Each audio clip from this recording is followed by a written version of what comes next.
একটি মিষ্টি পানির ঝর্ণা উঠছে।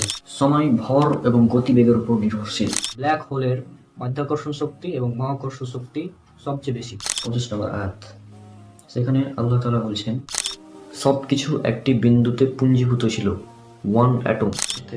পানির গুরুত্ব বা ভূমিকা পরে তৈরি হয় যোগ, এবং এই বিষয়টি পবিত্র কোরআনে যখন মাতৃগর্ভে থাকে তখন সে কয়টি স্তরে থাকে। বল যেটা আমরা বলি, গ্র্যাভিটি যেটা আমরা বলি, সেটা আবিষ্কার করেছিলেন স্যার আইজাক নিউটন। লিজার্ড বা রেপটাইল জাতীয় কিছু, এই জাতীয় কিছু প্রাণী। আজকের পর্বটি অনেক ইন্টারেস্টিং হতে চলেছে, সুতরাং আপনারা মনোযোগ সহকারে সম্পূর্ণ ভিডিওটি দেখতে হবে। ছাপ এটা মিল করবে না, ও ম্যাচ করবে না, এবং এই বিষয়টা আজ থেকে 1400 বছর করে ব্যথা অনুভব করতে যে কোষ আমাদের সাহায্য করে, সেটা হচ্ছে পেইন রিসেপ্টর। কোরআনে এই সম্পর্কে কি বলা হয়েছে, তো ভিডিওটা দেখে আপনারা অনেক অবাক হতে পারেন। তো আজকের ভিডিওটা সম্পূর্ণ দেখবেন। তো আমরা ভিডিওটা শুরু করি।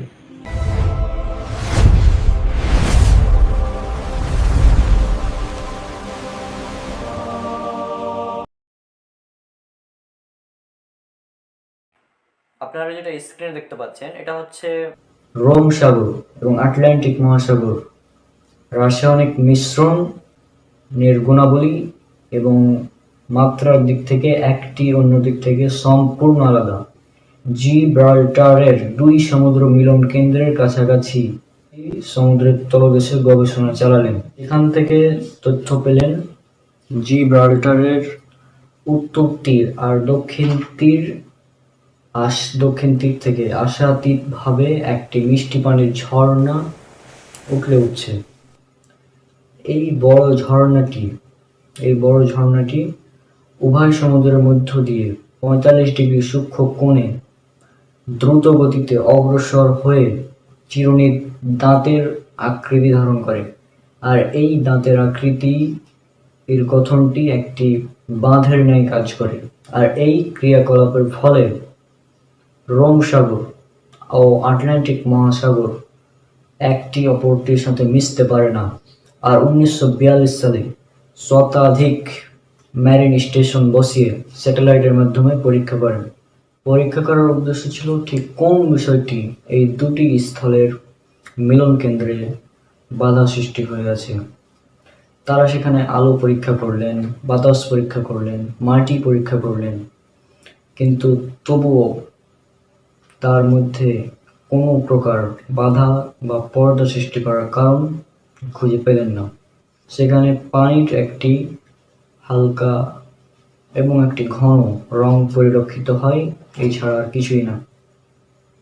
এর বাইরে আর কিছুই খালি চোখে দেখা যায় না। এটা আপনারা অনেকেই জানেন যে দুই সমুদ্রের পানি তারা একসাথে থাকে কিন্তু মিলিত হয় না। এ ব্যাপারে পবিত্র কোরআনে মোট 3টি আয়াত রয়েছে। এটা উল্লেখ করা আছে সূরা রহমান, সূরা নাম্বার 55 আয়াত 19 এবং 20-এ।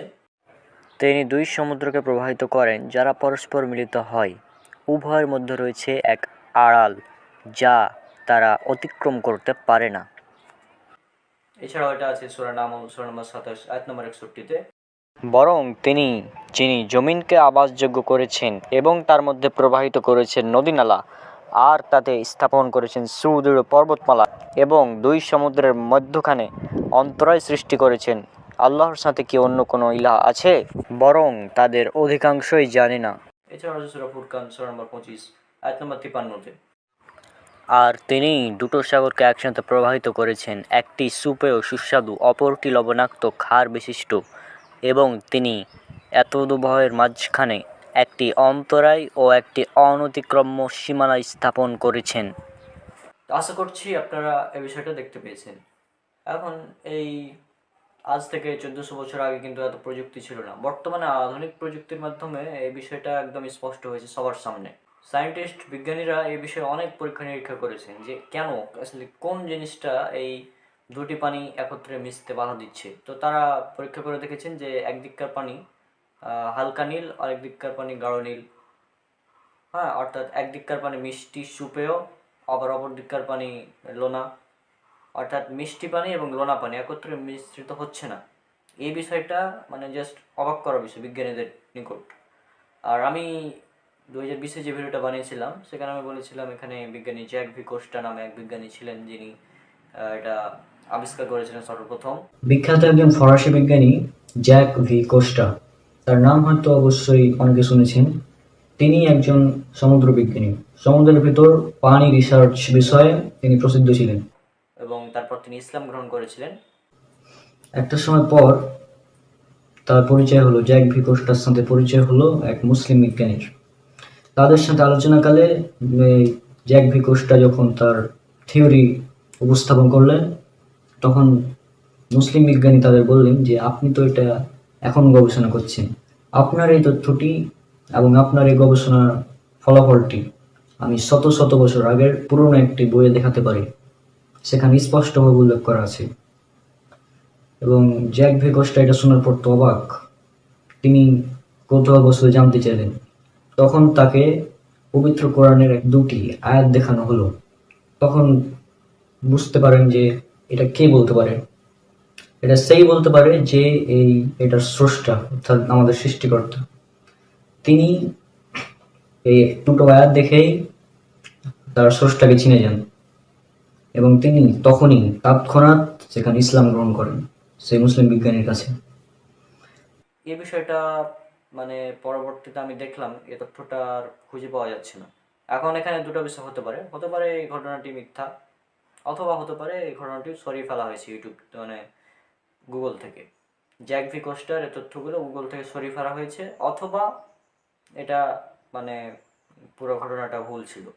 তা আল্লাহ ভালো জানেন কী ছিল। তো যাই হোক, জ্যাক ভি কোস্টার কথা এখানে আনার প্রয়োজন নাই। এখানে মূল অলৌকিক বিষয় হচ্ছে এটা, সেটা হচ্ছে যে এই মিষ্টি পানি এবং লোনা পানি বা দুই সমুদ্রের পানি একত্রে যখন প্রবাহিত হয়, দুটি আলাদা আলাদা সমুদ্র, তো একটা অপরটির সাথে কোনোভাবে মিশে না। তারা একসাথে থাকে, কিন্তু মানে তাদের মধ্যে পার্থক্য যে ব্যারিয়ারটা রয়েছে, এক অদৃশ্য ব্যারিয়ার, অদৃশ্য দেয়াল, যার মাধ্যমে দুটো আলাদা রয়েছে, সে অদৃশ্য দেয়াল সম্পর্কে আল্লাহ সুবহানাহু ওয়া তাআলা বলেছেন। কিন্তু বিজ্ঞান আজও এটা মানে কারণ খুঁজে পায়নি যে কি কারণে এটা হচ্ছে। তো এটা হচ্ছে একটি অলৌকিক বিষয় পবিত্র কোরআন থেকে যেটা আমরা পাই। বিষয় প্রথমে বলি, আপেক্ষিকতা জিনিসটা কি। কোনো বিষয় অন্য কোনো কিছু সাপেক্ষে বিবেচিত হবার নামই হলো আপেক্ষিকতা। সাধারণভাবে আমরা মনে করি আমাদের এখানে 5 মিনিট সমান মহাকাশেও সেই 5 মিনিট একই পরিমাণ সময়, আমাদের এখানে 5 মিনিট আমেরিকাতে সেই 5 মিনিট একই পরিমাণ সময়। কিন্তু না, সময় ভর এবং গতিবেগের উপর নির্ভরশীল।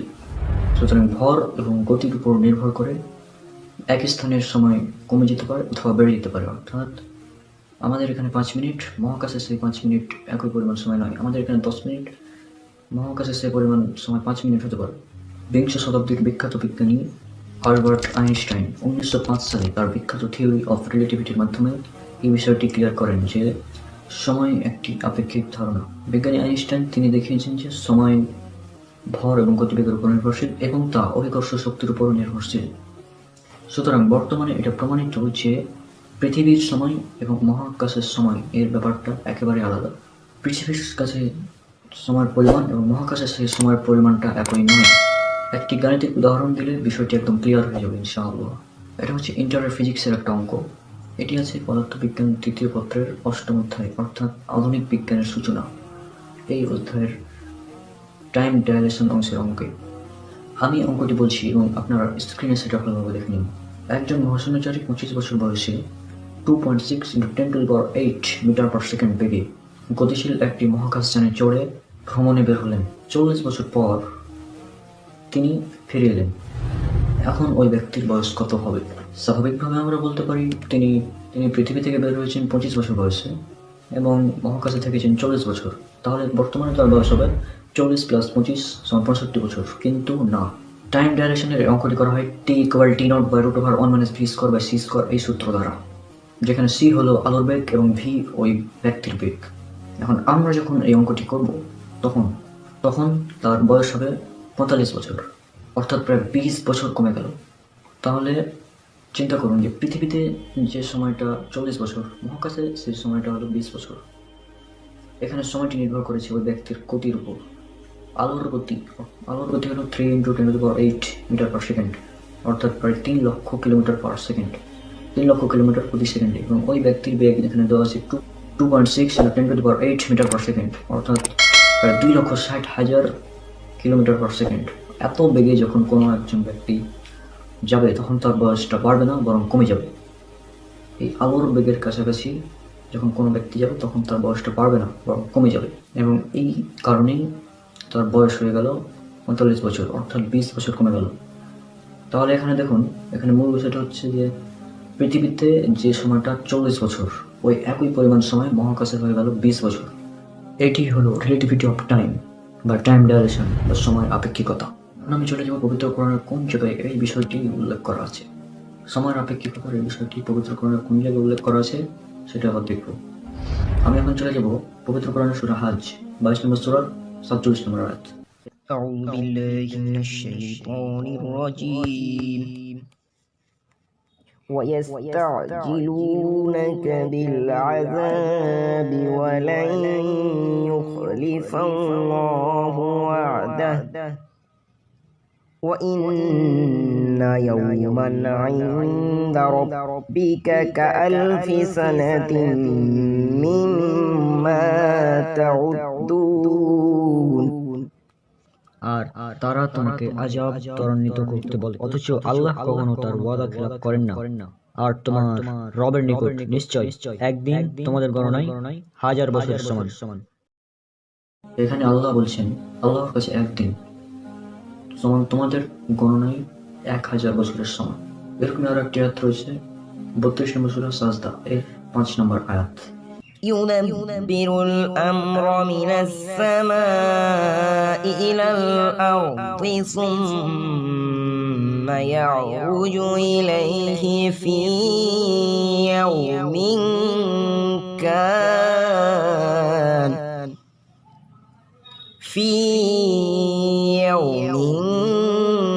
كان مقداره 1000 سنة مما تعدون।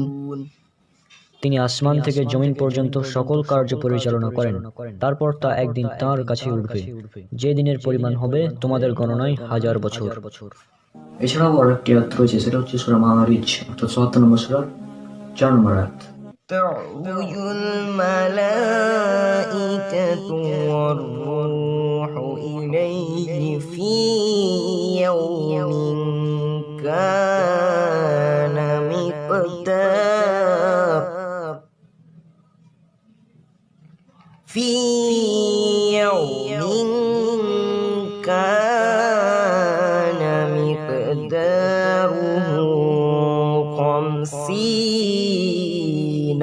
50,000 سنة। ফেরেশতাগণ এবং রূহ এমন একদিনে আল্লাহর নিকট পৌঁছাবে যার পরিমাণ হবে 50,000 বছর। এখন ওই অঙ্কটির দিকে লক্ষ্য করেন, যেখানে ওই ব্যক্তিটি পৃথিবী থেকে বের হলো 25 বছর বয়সে, মহাকাশে থাকলো 40 বছর, পৃথিবীতে ফিরে এসে তার বয়স হলো 45 বছর, যেখানে তার বয়স হওয়ার কথা ছিল 65 বছর, কিন্তু তা না হয়ে তার বয়স হলো 45 বছর, অর্থাৎ 20 বছরের ব্যবধান। অর্থাৎ পৃথিবীতে 40 বছর সমান মহাকাশে 20 বছর। এই বিষয়টি হচ্ছে আল্লাহর কাছে একদিন সমান আমাদের কাছে 1000 বছর অথবা 50,000 বছর, অর্থাৎ সময় পরিবেশ ও পরিস্থিতি অনুসারে পরিবর্তনশীল। এটি হলো সময়ের আপেক্ষিকতা বা টাইম ডাইলেশন বা রিলেটিভিটি অফ টাইম। তাহলে চিন্তা করুন, যে বিষয়টি 1905 সালে বিজ্ঞানী আইনস্টাইনের হাত ধরে প্রমাণিত হলো যে সময় একটি আপেক্ষিক ধারণা, সেই বিষয়টি পবিত্র কোরআনে আজ থেকে প্রায় 1,500 বছর আগে কি বলতে পারেন? এটা তিনিই বলতে পারেন যিনি এই মহাবিশ্বের স্রষ্টা, আল্লাহ তাআলা, মহান রব্বুল আলামিন। তিনি এই কথা বলতে পারেন। অর্থাৎ আল্লাহ তাআলা জানেন সময় একটি আপেক্ষিক বিষয়, তাই তিনি তার পবিত্র কোরআনে সেটি বলে দিয়েছেন। এই জন্যই আল্লাহ পবিত্র কোরআনে বলেন সূরা হামিম সাজদা বা ফুসসিলাত সূরা নম্বর 41 আয়াত নম্বর 53, বিশ্বজগতে এবং তাদের নিজেদের মধ্যে আমি আমার নিদর্শনাবলী দেখাবো, যাতে তাদের কাছে স্পষ্ট হয়ে যায় যে এই কোরআন সত্য। তোমার রবের জন্য এটাই যথেষ্ট নয় কি যে তিনি সকল বিষয়ে সাক্ষী? ইনশাআল্লাহ পবিত্র কোরআন আধুনিক বিজ্ঞান সিরিজ এর আরো অনেক পর্ব আছে। ততক্ষণ পর্যন্ত আল্লাহ তাআলা সবাইকে সুস্থ রাখুন। আসসালামু আলাইকুম ওয়া রাহমাতুল্লাহি ওয়া বারাকাতুহু। أعوذ بالله من الشيطان الرجيم سنريهم آياتنا في الآفاق وفي أنفسهم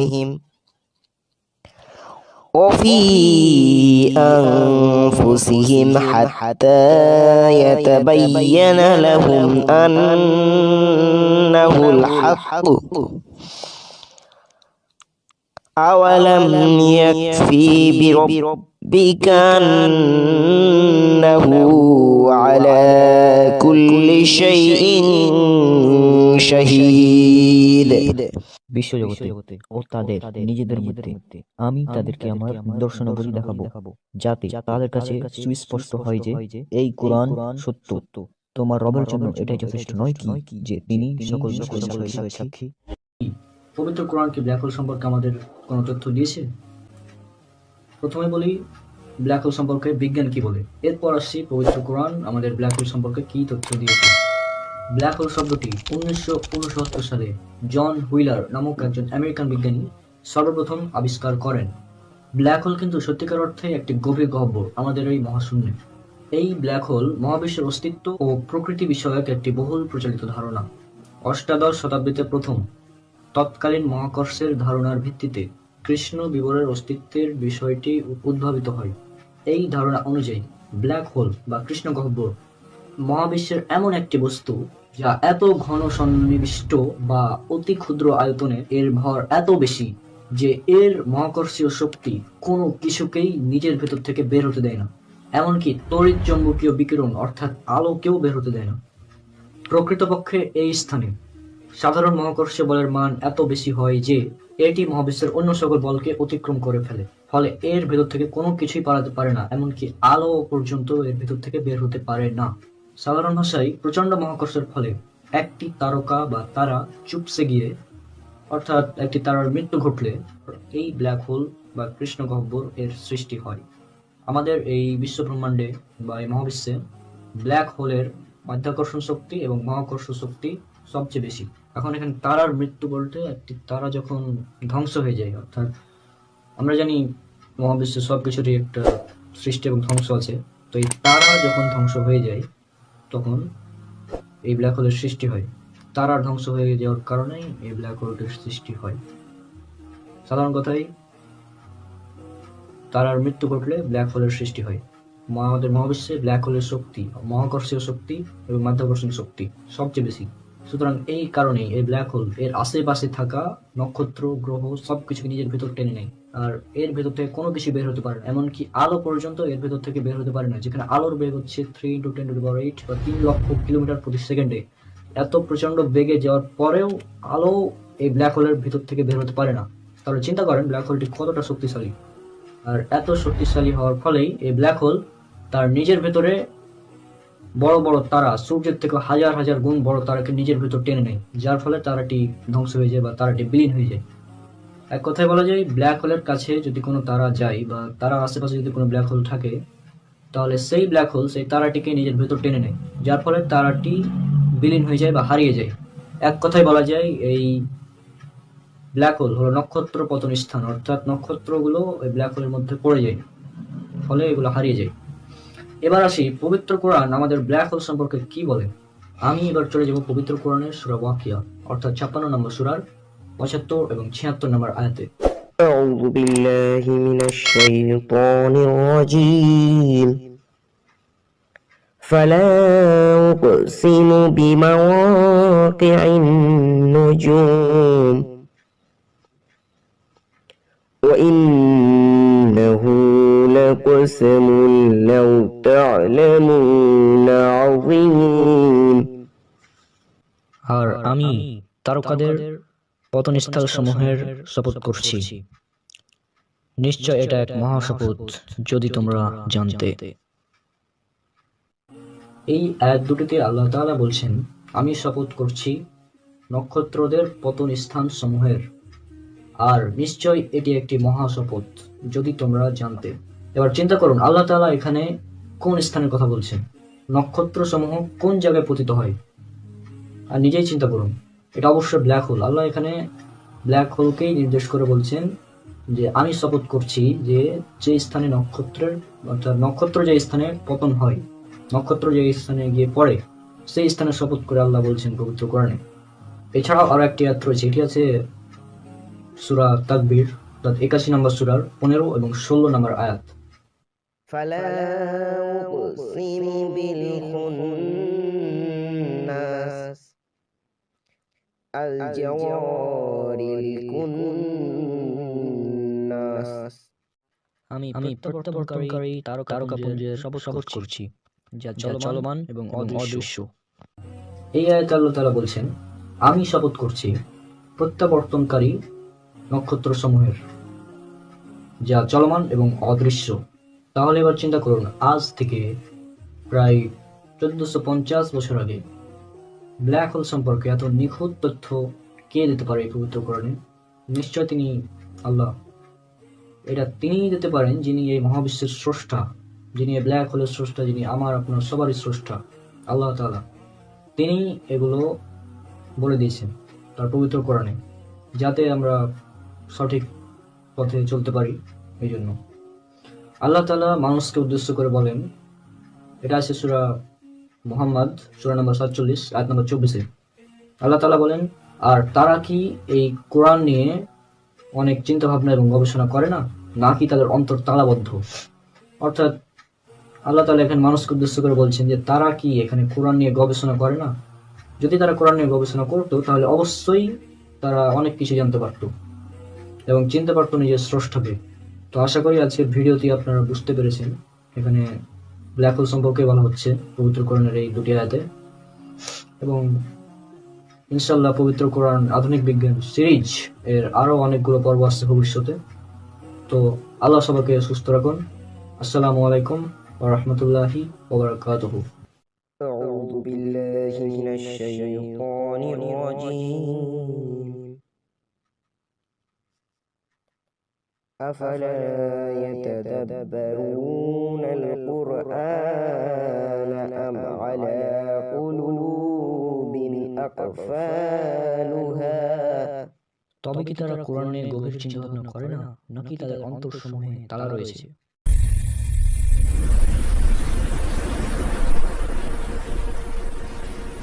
আজকে পবিত্র কোরআন থেকে একটি অলৌকিক গাণিতিক হিসাব আপনাদের সামনে দেখাবো। সেটা হচ্ছে সূরা কাহাফ এর 25 নম্বর আয়াতে, অর্থাৎ সূরা কাহাফ 18 নম্বর সূরার 25 নম্বর আয়াত। সেখানে আল্লাহ তাআলা বলছেন তারা তাদের গড়ে ছিল 300 বছর আরো 9 বছর। একবার চিন্তা করেন, আল্লাহ এখানে কিন্তু সরাসরি বলেনি তারা 309 বছর ছিল, আল্লাহ বলেছেন তারা ছিল 300 বছর 9 বছর। অর্থাৎ এখানে 300 এবং 309। এখন আমরা জানি সৌর বছরে এক সৌর বছর সমান 365.2422 দিন, আবার এক চন্দ্র বছর সমান 354.604 দিন। তো আমরা এটা সবাই জানি যে চন্দ্র বছর এবং সৌর বছরের একটা ডিফারেন্স থাকে। আর এখানে যে ব্যাপারটা যেহেতু 300 বছরের, সেজন্য আল্লাহ তাআলা এখানে স্পষ্টভাবে বলে দিয়েছেন যে তারা সেখানে ছিল 300 বছর এবং 9 বছর। অর্থাৎ একটা হচ্ছে 300 বছর আর একটা হচ্ছে 309 বছর। সৌর বছরে 300 বছর, চন্দ্র বছরে 309 বছর। মানে এই ব্যাপারটা যখন আমরা দিনে কনভার্ট করব তখন বিষয়টা একদম সমান হয়ে যাবে। তো যদি আমরা সৌর বছরকে দিনে নিয়ে আসি, তাহলে সৌর বছরে 300 দ্বারা গুণ করবো, তাহলে 300 গুণিত 365.2422 দিন সমান 1,09,572 দিন। আবার যখন আমরা চন্দ্র বছরে করবো, চন্দ্র বছরের ক্ষেত্রে 309 গুণিত 354.604 দিন, তাহলে আমরা পাবো সমান 1,09,572 দিন। অর্থাৎ সৌর বছরে 300 বছর, কিন্তু 1,09,572 দিন। চন্দ্র বছরে 309 বছর, কিন্তু 1,09,572 দিন, অর্থাৎ এখানে সমান। তাহলে আল্লাহ এখানে সরাসরি এই জন্যই বলেননি, কারণ একটা চন্দ্র বছর এবং একটা সৌর বছর, এই বিষয়টা আল্লাহ বোঝানোর জন্যই সেখানে বলেছেন তারা সেখানে ছিল 300 বছর আরো 9 বছর। সরাসরি কিন্তু 309 না বলে তারা সেখানে ছিল 300 বছর, 300 বছর এবং আরো 9 বছর। তাহলে আমাদের হিসাবটা ক্লিয়ার, 300 বছর ও 309 বছর। তাহলে চিন্তা করেন, আজ থেকে 1,500 বছর আগে এত নিখুঁত গাণিতিক প্যাটার্নে একটা গ্রন্থ রচনা কে করতে পারে? এটা তিনিই করেন, তিনি আমাদের স্রষ্টা আল্লাহ তাআলা। আমাদের সবার উচিত ইসলাম সম্পর্কে আরো বেশি বেশি জানা, কোরআনে রিসার্চ করা। পবিত্র কোরআনে এমন হাজার হাজার অলৌকিক তথ্য আছে, ইনশাআল্লাহ আগামী পর্বগুলোতে আমি আলোচনা করব। আসসালামু আলাইকুম ওয়া রাহমাতুল্লাহি ওয়া বারাকাতুহু। আজকের এই এপিসোডে আমরা আলোচনা করব বিগ ব্যাং সম্পর্কে। বিগ ব্যাং কি এবং এই বিগ ব্যাং সম্পর্কে পবিত্র কোরআনে কি বলা হয়েছে। তো প্রথমে বলি বিজ্ঞান বিগ ব্যাং সম্পর্কে কি বলে, তারপর আসছি পবিত্র কোরআনে। বিগ শব্দের অর্থ হচ্ছে মহা বা অনেক বড়। বিগ শব্দের অর্থ হচ্ছে মহা এবং ব্যাং শব্দের অর্থ হচ্ছে বিস্ফোরণ, অর্থাৎ বিগ ব্যাং শব্দের অর্থ হচ্ছে মহাবিস্ফোরণ। বিগ ব্যাং থিওরি শব্দের অর্থ হচ্ছে মহাবিস্ফোরণ তত্ত্ব। এই বিগ ব্যাং থিওরি সম্পর্কে আমরা কম বেশি সবাই জানি, সবাই শুনেছি। আনুমানিক 13.8 বিলিয়ন বছর পূর্বে এই মহাবিশ্বের সকল বস্তু, সকল গ্রহ, নক্ষত্র, তারা, গ্যালাক্সি সবকিছু একটি বিন্দুতে পুঞ্জীভূত ছিল, ওয়ান অ্যাটম, এবং একটি বিস্ফোরণ ঘটল। যেই বিস্ফোরণের মাধ্যমে এগুলো চারিদিকে ছড়িয়ে ছিটিয়ে যেতে শুরু করলো। এটাকেই বলা হয়, এই বিস্ফোরণটিকেই বলা হয় বিগ ব্যাং। অর্থাৎ একটা সময় মহাবিশ্বের সকল কিছু একটা বিন্দুতে পুঞ্জীভূত ছিল, একটা বিন্দুতে পুঞ্জীভূত ছিল, একটা বিন্দুতে, এবং একটা বিস্ফোরণ ঘটলো। বিস্ফোরণের মাধ্যমে সব একদম ছড়িয়ে ছিটিয়ে যেতে শুরু করলো। এটাকেই বলা হয় বিগ ব্যাং থিওরি বা মহাবিস্ফোরণ তত্ত্ব। তার সহজভাবে বলতে গেলে এই মহাবিশ্বে যা কিছু আছে, আকাশ, পৃথিবী, চাঁদ, তারা, গ্রহ, নক্ষত্র, সব কিছু একটা বিন্দুতে পুঞ্জীভূত ছিল এবং একটি বিস্ফোরণ ঘটলো। যেই বিস্ফোরণের মাধ্যমে এগুলো আবার আলাদা হয়ে গেল। এবার দেখি পবিত্র কোরআন। পবিত্র কোরআনে এই সম্পর্কে কি বলা আছে। আমি এবার চলে যাব পবিত্র কোরআনের সূরা আল আম্বিয়া, সূরা নম্বর 21, আয়াত নম্বর 30। সেখানে আল্লাহ তাআলা বলছেন, أعوذ بالله من الشيطان الرجيم بسم الله الرحمن الرحيم أولم ير الذين كفروا أن السماوات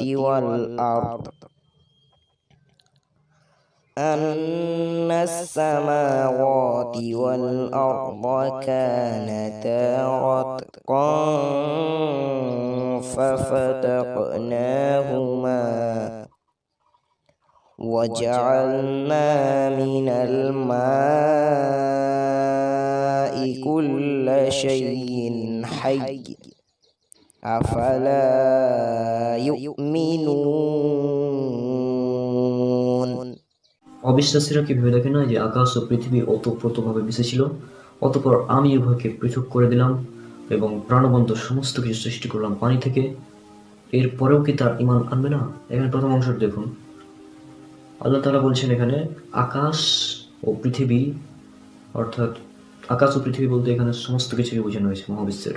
আল্লাহ তাআলা বলছেন আকাশ ও পৃথিবী সমস্ত কিছু একদম ওতপ্রোতভাবে মিশেছিল।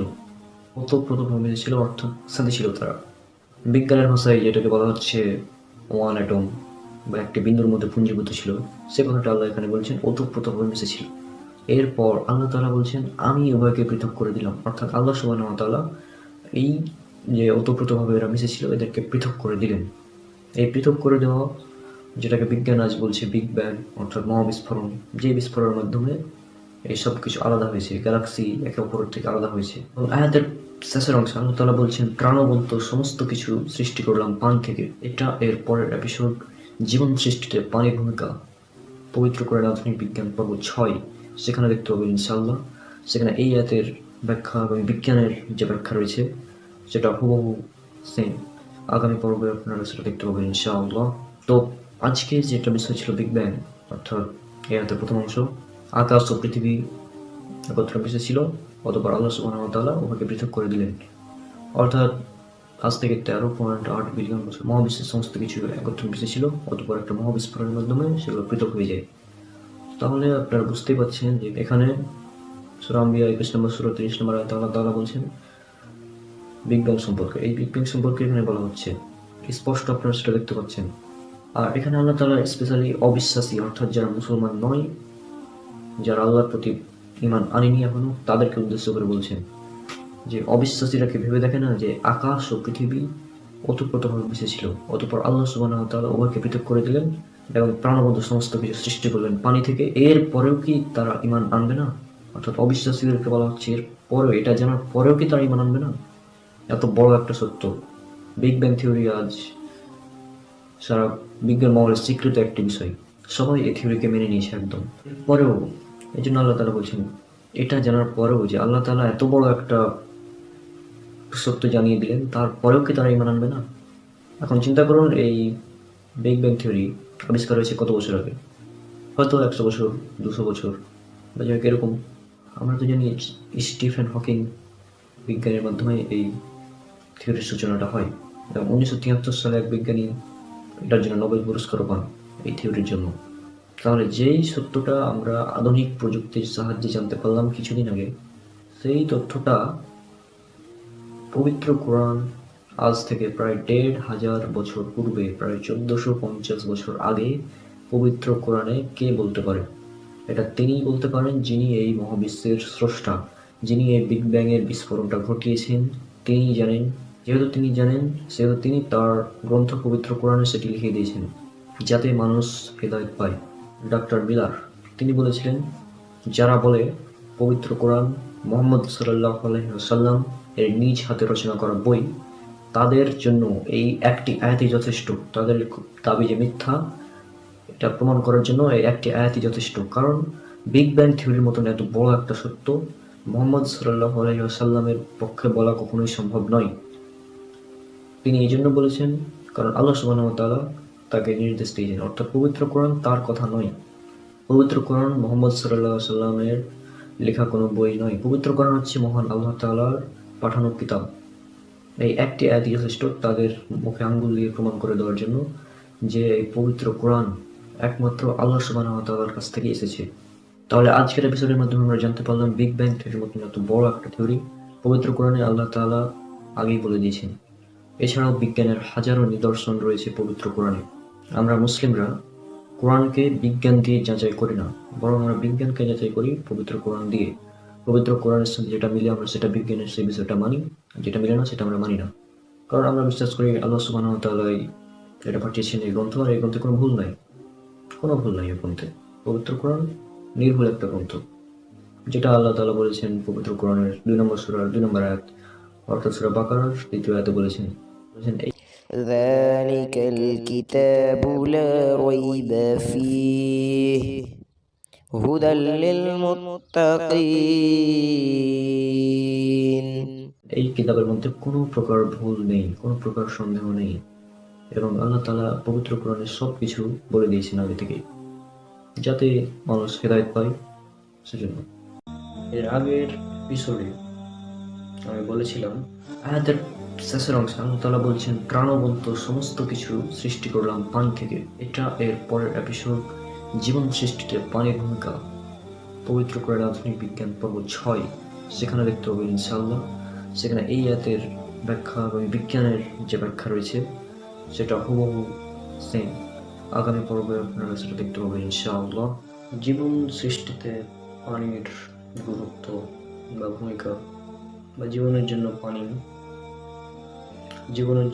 পানির অপরিহার্যতা, এই বিষয় নিয়ে আজকে আলোচনা। আমরা জানি জীবদেহ গঠিত হয় কোষ দ্বারা। জীবদেহ গঠন এবং কার্যকারী একককে বলা হয় কোষ। আর এই কোষ বিভিন্ন উপাদান, বিভিন্ন অঙ্গাণু দিয়ে তৈরি। এই কোষের বিভিন্ন অঙ্গাণুর মধ্যে একটি অন্যতম অঙ্গাণু হচ্ছে সাইটোপ্লাজম। আর সাইটোপ্লাজম হচ্ছে কোষের বেশিরভাগ অংশ জুড়ে অবস্থিত স্বচ্ছ সমসত্ব জেলির মতো পদার্থ। এটা হচ্ছে সাইটোপ্লাজম। কোষের বেশিরভাগ অংশ জুড়ে এই সাইটোপ্লাজম অবস্থিত। আর এই সাইটোপ্লাজমের 80% হচ্ছে পানি।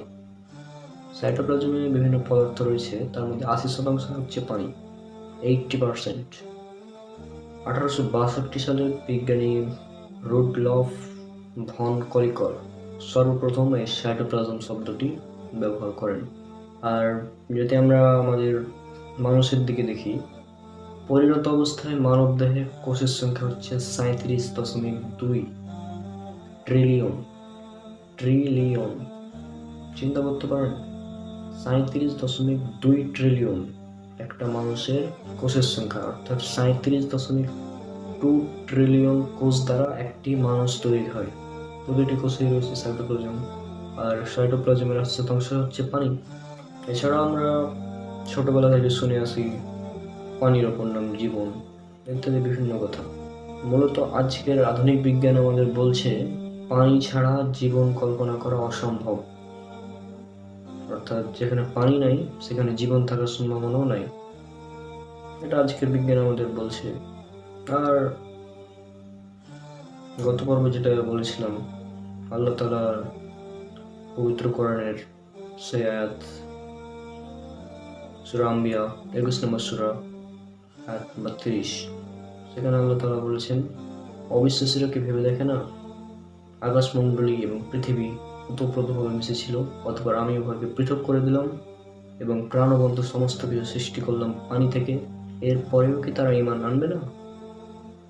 এই যে এরপরেও কি তারা ঈমান আনবে না? আল্লাহ তাআলা বলছেন তিনি প্রাণবন্ত সমস্ত কিছু সৃষ্টি করেছেন পানি থেকে।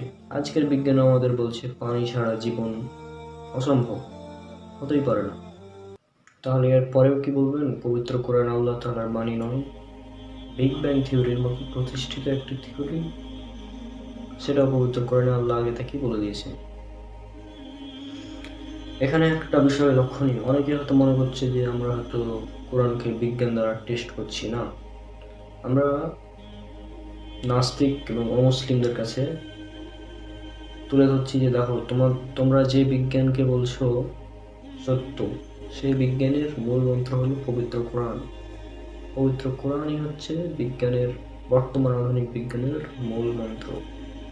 বর্তমান আধুনিক বিজ্ঞান অনেক কষ্ট গবেষণা করে যা প্রমাণ করছে, যে আমাদের সামনে নিয়ে আসছে, আল্লাহ তাআলা পবিত্র কোরআনে সেটা অনেক আগে থেকেই বলে রেখেছেন। এমন অনেক বিষয় আছে, ইনশাল্লাহ পরবর্তী এপিসোডগুলোতে এই নিয়ে আলোচনা করা হবে। মেডিকেল সায়েন্স অনুযায়ী আমরা জানি মাতৃগর্ভে একজন শিশুর প্রথমে তার কান তৈরি হয় এবং পরে তৈরি হয় চোখ, এবং এই বিষয়টি পবিত্র কোরআনে উল্লেখ করা হয়েছে। আমি রেফারেন্সগুলো বলছি যেখানে উল্লেখ করা হয়েছে। প্রথমে উল্লেখ আছে সূরা মুমিনুন সূরা নম্বর 23 আয়াত নম্বর 78, আরও উল্লেখ আছে সূরা মুলক সূরা নম্বর 67 আয়াত নম্বর 23, এছাড়া উল্লেখ আছে সূরা নাহল সূরা নম্বর 16 আয়াত নম্বর 78, আরও উল্লেখ আছে সূরা সাজদা সূরা নম্বর 32 আয়াত নম্বর 9, আরও উল্লেখ আছে সূরা আনাম সূরা নম্বর 6 আয়াত নম্বর 46, এছাড়া আছে সূরা দাহর বা সূরা ইনসান সূরা নম্বর 76 আয়াত নম্বর 2, উল্লেখ করা আছে সূরা বনি ইসরাইল বা সূরা ইসরা সূরা নম্বর 17 আয়াত নম্বর 36, আরও উল্লেখ আছে সূরা ফুসিলাত বা হামিম সাজদা সূরা নম্বর 41 আয়াত নম্বর 20, উল্লেখ করা আছে সূরা হাজ সূরা নম্বর 22 আয়াত নম্বর 46, আরও উল্লেখ আছে সূরা আহকাফ সূরা নম্বর 46 আয়াত নম্বর 26। এই আয়াতগুলোতে যে উল্লেখ করা আছে প্রায় সব কথা একই রকম, এবং আপনারা সেটা স্ক্রিনে দেখে নিন, আমি পড়ে শোনাচ্ছি। আয়াতগুলোতে যে সব শব্দ ব্যবহার করা হয়েছে সেগুলো হচ্ছে আল্লাহ তাআলা সৃষ্টি করেছেন কান, চোখ, অথবা উল্লেখ করা আছে আল্লাহ তাআলা তোমাদেরকে দিয়েছেন শ্রবণ শক্তি এবং দৃষ্টি শক্তি। ক্লিয়ার? তাহলে এবার আয়াতগুলো পড়ে শোনাচ্ছি, দুটো আয়াত পড়ে শোনাচ্ছি। এবং আল্লাহ তোমাদেরকে নির্গত করেছেন মাতৃগর্ভ থেকে এমন অবস্থায় যে তোমরা কিছুই জানতে না। তিনি তোমাদের দিয়েছেন শ্রবণ শক্তি, তিনি তোমাদের দিয়েছেন শ্রবণ শক্তি, দৃষ্টি শক্তি ও হৃদয়, যাতে তোমরা কৃতজ্ঞতা প্রকাশ করতে পারো। আর তিনি তোমাদের জন্য কান, চোখ ও অন্তরসমূহ সৃষ্টি করেছেন। এখানে একটা বিষয় লক্ষণীয়, আল্লাহ তাআলা যেখানেই বলেছেন যে তিনি সৃষ্টি করেছেন, সেখানে তিনি বলেছেন কান, চোখ এবং অন্তর, অর্থাৎ আগে কান, তারপরে চোখ, তারপরে অন্তর। আপনি যদি কোনো সাধারণ মানুষকে জিজ্ঞাসা করেন তাহলে সে আপনাকে বলবে মায়ের পেটে তার প্রথমে চোখ তৈরি হয়, তারপরে কান। এটা সাধারণ মানুষ বলবে আপনাকে, কিন্তু মেডিকেল সায়েন্স, বর্তমান আধুনিক বিজ্ঞান অনুযায়ী আমরা জানি মাতৃগর্ভে একজন শিশুর প্রথমে কান তৈরি হয় এবং তারপরে তৈরি হয় চোখ। আর এই বিষয়টি আল্লাহ পবিত্র কোরআনে বহু জায়গায় উল্লেখ করে দিয়েছেন। তিনি বলে দিয়েছেন তিনি সৃষ্টি করেছেন কান চোখ, কান চোখ, যেখানে দেখবেন আগে কান পরে চোখ। যেসব আয়াতগুলোতে আল্লাহ তাআলা অঙ্গের কাজের কথা উল্লেখ করেছেন, অর্থাৎ অঙ্গ সমূহের কাজ, সেখানে তিনি আগে চোখ পরে কান। যেমন এটা বলে গেছে সূরা আরাফ, সূরা নম্বর 7 আয়াত নম্বর 179 উল্লেখ করা আছে। আর অবশ্যই আমি সৃষ্টি করেছি জাহান্নামের জন্য বহু জিন ও মানুষকে।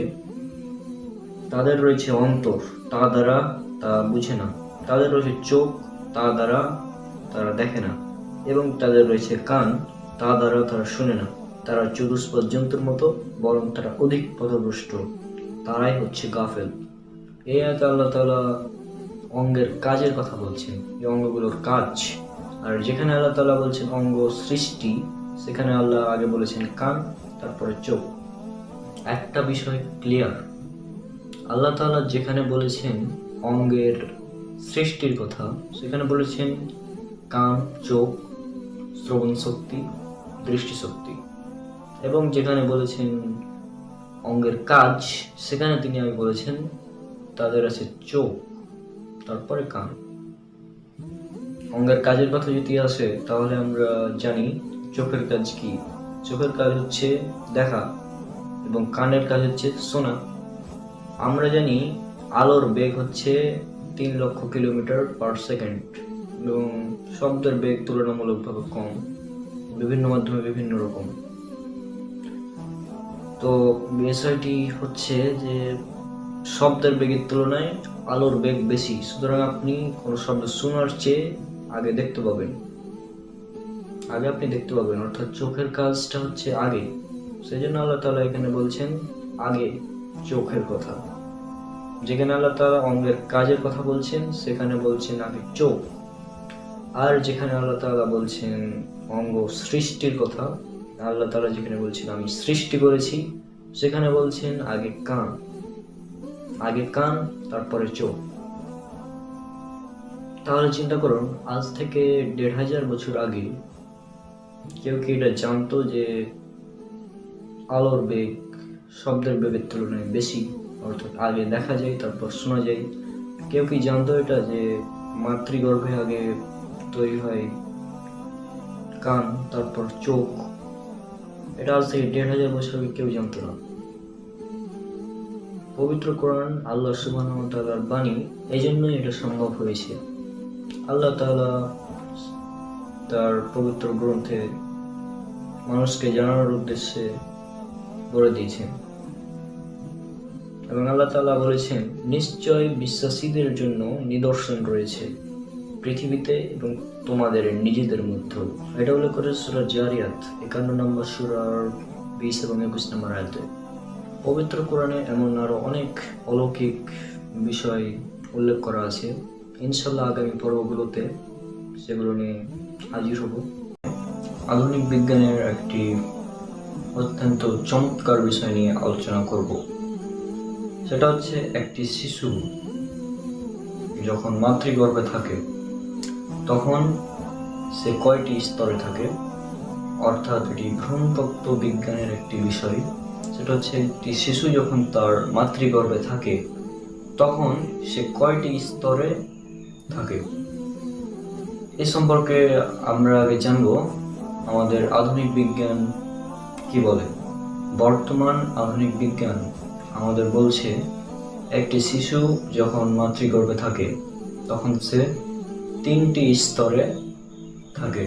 এই 3টি স্তরের প্রথমটি হচ্ছে মাতৃগর্ভের সম্মুখ দেয়াল, এরপর হচ্ছে জরায়ুর দেয়াল এবং এরপর হচ্ছে গর্ভফুলের অভ্যন্তরীণ অতি পাতলা পর্দা।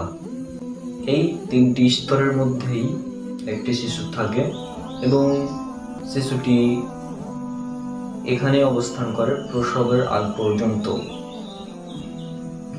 তাহলে আমরা বুঝলাম একটি শিশু যখন মাতৃগর্ভে থাকে তখন এই 3টি স্তরের মধ্যে অবস্থান করে। অর্থাৎ একটি শিশু যখন তার মায়ের পেটে থাকে তখন এই 3টি স্তর বা এই 3টি পর্দা তাকে প্রোটেক্ট করে। আচ্ছা, এবার দেখি আমাদের পবিত্র কোরআনে আল্লাহ তাআলা এ সম্পর্কে কি বলছেন। আল্লাহ সুবহানাহু ওয়া তাআলা পবিত্র কোরআনে বলছেন, এটা উল্লেখ করা হয়েছে সূরা জুমার সূরা নম্বর 39 আয়াত নম্বর 6। এখানে আল্লাহ তাআলা স্পষ্টভাবে বলছেন, তিনি তোমাদেরকে তোমাদের মায়ের পেটে 3 স্তরের অন্ধকারের মাঝে ধাপে ধাপে সৃষ্টি করেন। ত্রিবিধ অন্ধকারে বা 3 স্তরের অন্ধকারের মাঝে ধাপে ধাপে সৃষ্টি করেন। এটা আল্লাহ সুবহানাহু ওয়া তাআলা আমাদের স্পষ্টভাবে বলছেন। তাহলে আমরা যেটা দেখতে পেলাম, পবিত্র কোরআন এবং আধুনিক বিজ্ঞান এখানে সেম।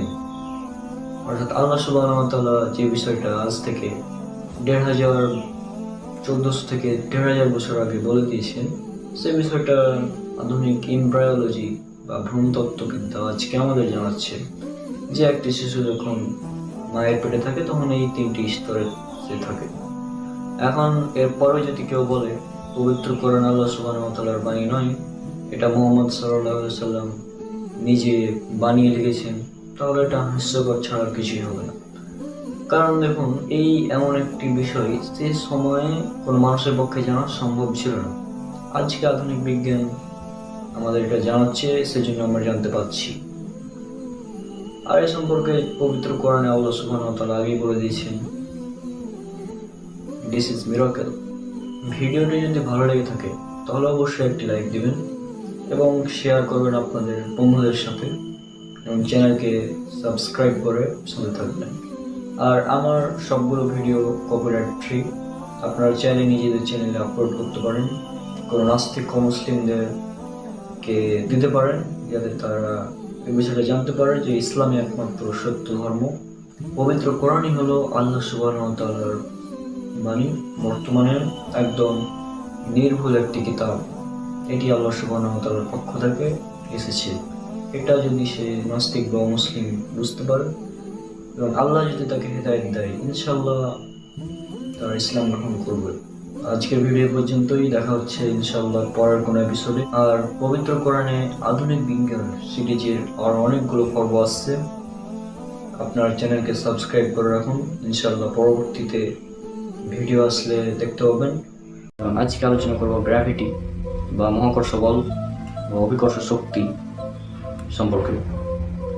আমরা সবাই জানি এই অভিকর্ষ শক্তি বা মহাকর্ষ বল যেটা আমরা বলি, গ্র্যাভিটি যেটা আমরা বলি, সেটা আবিষ্কার করেছিলেন স্যার আইজাক নিউটন। বিজ্ঞানী নিউটন এটি আবিষ্কার করেছিলেন, এটা আমরা সবাই জানি। এবং কথিত আছে একদিন স্যার নিউটন আপেল গাছের নিচে বসে ভাবছিলেন এবং এমন এক সময় একটি আপেল এসে পড়লো এবং তিনি ভাবলেন যে এই আপেলটি নিচে কেন পড়লো। এটা ভাবতে গিয়ে তিনি আবিষ্কার করলেন মাধ্যাকর্ষণ শক্তি বা মহাকর্ষ শক্তি বা গ্র্যাভিটি। গ্র্যাভিটি আসলে কাকে বলে? পৃথিবী তার কেন্দ্রের দিকে সকল বস্তুকে যে বল বা শক্তি দ্বারা আকর্ষণ করে তাকে বলা হয় গ্র্যাভিটি, তাকে গ্র্যাভিটি বলা হয়। অর্থাৎ আমরা এখান থেকে বুঝতে পারছি যে পৃথিবী আমাদেরকে অর্থাৎ সকল কিছুকে নিজের দিকে টানে। পৃথিবী সব কিছুকে নিজের দিকে টানে এবং যে শক্তি দ্বারা টানে সে শক্তিটিকেই বলা হয় গ্র্যাভিটি।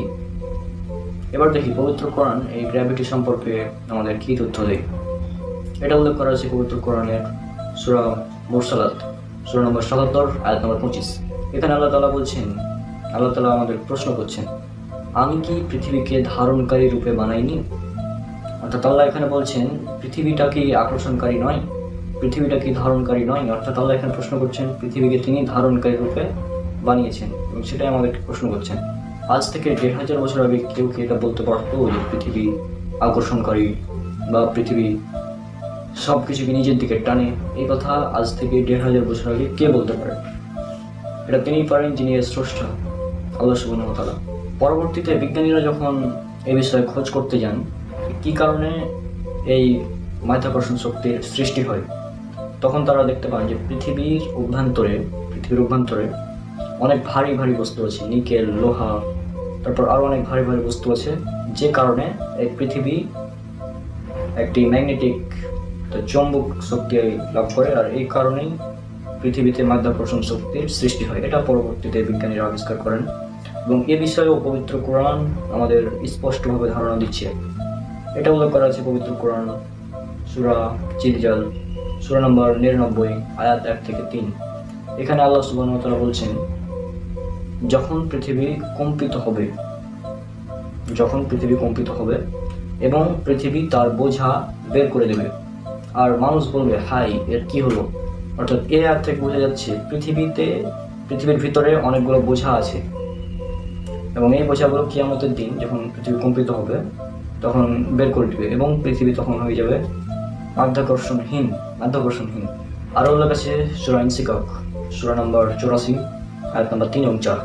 এখানে আল্লাহ তাআলা বলছেন, যখন পৃথিবীকে সম্প্রসারিত করা হবে তখন পৃথিবী তার ভেতরে যা আছে তা বের করে দেবে, নিক্ষেপ করবে। এখান থেকে বোঝা যাচ্ছে পৃথিবীর ভেতরে অনেক বড় একটা বোঝা আছে এবং এই বোঝাগুলো নিকেল, লোহা ইত্যাদি, যেগুলো বিজ্ঞানীরা আবিষ্কার করেছেন পরবর্তীতে। এখন আপনাদের কাছে প্রশ্ন, এই তথ্যগুলো আজ থেকে 1500 বছর আগে কে দিতে পারে? আল্লাহ সুবহানাহু ওয়া তাআলা ছাড়া এই তথ্য দেওয়া কারোর পক্ষে সম্ভব নয়।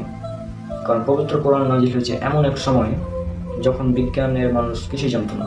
এমন সময় পবিত্র কোরআন নাজিল করা হয়েছিল। আল্লাহ যেহেতু আমাদের সৃষ্টিকর্তা, এই মহাবিশ্বের সমস্ত কিছু সৃষ্টিকর্তা, সুতরাং তিনি জানেন বিষয়গুলো, আর এই কারণেই আল্লাহ তাআলা আমাদেরকে জানিয়ে দিয়েছেন তার পবিত্র কোরআনের মাধ্যমে। তাহলে এই মাধ্যাকর্ষণ শক্তি এখন থেকে 1 লাখ বছর আগে ছিল, 1500 বছর আগে ছিল, এখনো আছে এবং কিয়ামতের আগ পর্যন্ত থাকবে। তাহলে এই মাধ্যাকর্ষণ শক্তি সম্পর্কে তখন কেউ জানতো না। যখন স্যার নিউটন এটা আবিষ্কার করলেন তখন মানুষ জানতে পারলো এবং পবিত্র কোরআনের এই সূরা মুরসালাত 77 নম্বর সূরার 25 নম্বর আয়াত যেটা বলছে মাধ্যাকর্ষণ শক্তি সম্পর্কে, সে সম্পর্কে আমরা জানতে পারলাম। তাহলে বিষয়টা হলো পবিত্র কোরআন আল্লাহ সুবহানাহু ওয়া তাআলার বাণী এবং এটা আমরা মুসলিমরা বিশ্বাস করি মনে প্রাণে, এবং যারা অমুসলিম আছে তাদেরকে বিশ্বাস করানোর জন্য এই যুক্তিগুলো দিতে হয়। আর যতগুলো ভিডিও আছে এই পবিত্র কোরআন আধুনিক বিজ্ঞান সিরিজে যতগুলো ভিডিও আছে সবগুলো ভিডিও দেখতে থাকুন। তো প্রথমে আপনাদের জানতে হবে এই জন্য ডাইনোসর আসলে কি এবং এই ডাইনোসর কিভাবে মৃত্যুবরণ করেছিল, ডাইনোসর কিভাবে ধ্বংস হয়েছিল, এই বিষয়টা আপনাদের জানা অত্যন্ত জরুরি। ডাইনোসর এই শব্দটি সর্বপ্রথম রিচার্ড ওন নামক একজন বিজ্ঞানী 1842 সালে আবিষ্কার করেন, ডাইনোসর নামটি তিনি উপস্থাপন করেন। এই ডাইনোসর শব্দটি দুটি শব্দের সমন্বয়ে গঠিত। একটা হচ্ছে ডেনিয়াস, যার অর্থ হচ্ছে বৃহদাকার সামথিং বা অনেক বড় কিছু, এবং আরেকটা হচ্ছে সোর্স, যার অর্থ হচ্ছে লিজার্ড বা রেপটাইল জাতীয় কিছু, এই জাতীয় কিছু মানে প্রাণী। আজ থেকে 23 কোটি বছর পূর্বে সর্বপ্রথম এই ডাইনোসর প্রজাতির আবির্ভাব হয় এবং এই ডাইনোসর প্রায় 17 কোটি বছর পর্যন্ত এই পৃথিবীতে রাজত্ব করেছিল, পৃথিবীতে শাসন করেছিল। এখন যেমন আমরা মানুষেরা পৃথিবীকে শাসন করছি, অর্থাৎ মানুষ হচ্ছে পৃথিবীর সমস্ত প্রাণীদের উপর নেতৃত্ব লাভ করেছে, সেরকমই আজ থেকে প্রায় 23 কোটি বছর পূর্বে ডাইনোসর এই পৃথিবীতে রাজত্ব করত এবং তারা প্রায় 17 কোটি বছর পর্যন্ত রাজত্ব করেছিল। এবং এই ডাইনোসর অনেক বৃহদাকার একটি মানে প্রাণী ছিল এবং এর আয়তন যদি আপনারা চিন্তা করেন, এর যে দৈর্ঘ্য ছিল সেটা ছিল 190 ফুট দৈর্ঘ্য, এবং এর যে উচ্চতা ছিল প্রায় 40 ফুট বা 4 তলা বিল্ডিং এর সমান। এবং এর যে ভর বা আমাদের সাধারণ মানুষ যেটাকে ওজন বলি, সেটা হচ্ছে তাদের ছিল 1,20,000 কেজি। চিন্তা করেন, অনেক বড় এবং অনেক শক্তিশালী একটি প্রাণী ছিল এই ডাইনোসর। আর এই ডাইনোসর পৃথিবীতে আসলে কি করতো? পৃথিবীতে যেহেতু তারা সবচেয়ে শক্তিশালী ছিল সে সময়, সেহেতু তারা অন্যান্য যে প্রাণীগুলো ছিল, যেমন বাঘ, সিংহ থেকে শুরু করে অন্যান্য যে ছোট ছোট প্রাণীগুলো ছিল, সেই ডাইনোসর তাদেরকে মানে খেয়ে ফেলতো, তাদের সাথে মানে রক্তপাত ঘটাতো, মানে মোট কথা তারা পৃথিবীতে দাঙ্গা হাঙ্গামা সৃষ্টি করতো, পৃথিবীতে তারা বিশৃঙ্খলা সৃষ্টি করতো। এত শক্তিশালী একটি প্রাণী কিভাবে মারা গেল, এবার আসুন আমরা সেটা দেখি।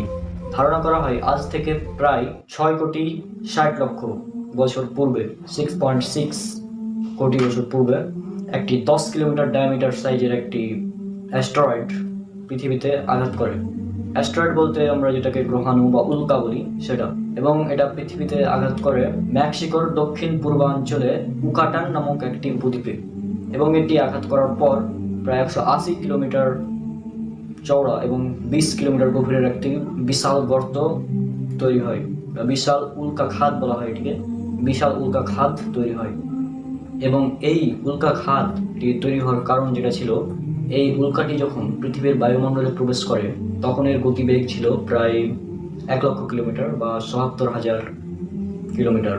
তো এত বেগে একটি উল্কা যখন পৃথিবীতে আঘাত করে তার ফলেই তৈরি হয় এত বড় এবং বিশাল একটি উল্কা খাত, এবং এর ফলে পৃথিবীতে প্রচণ্ড জোরে ভূমিকম্প এবং বিভিন্ন প্রাকৃতিক দুর্যোগ শুরু হয়ে যায়, জলোচ্ছ্বাস শুরু হয়ে যায়। এবং এর ফলশ্রুতিতে যেটা ঘটে সেটা হলো যে বিভিন্ন ধ্বংসস্তূপ তৈরি হয় এবং ডাইনোসরগুলো সেই মাটির নিচে চাপা পড়ে মারা যায়। তাহলে এখানে আমরা ডাইনোসরের মৃত্যুর দুটা পয়েন্ট পেলাম। 1 নম্বর পয়েন্ট হচ্ছে আকাশ থেকে একটি উল্কা এসে পৃথিবীকে আঘাত করে, এবং 2 নম্বর কারণ হচ্ছে এই উল্কা আঘাত করার ফলে তারা মাটি চাপা পড়ে মারা যায়। এবার দেখি পবিত্র কোরআন এ সম্পর্কে আমাদের কি তথ্য দেয়। আমি এবার চলে যাব পবিত্র কোরআনের সূরা সাবা, সূরা নাম্বার 34, আয়াত নাম্বার 9।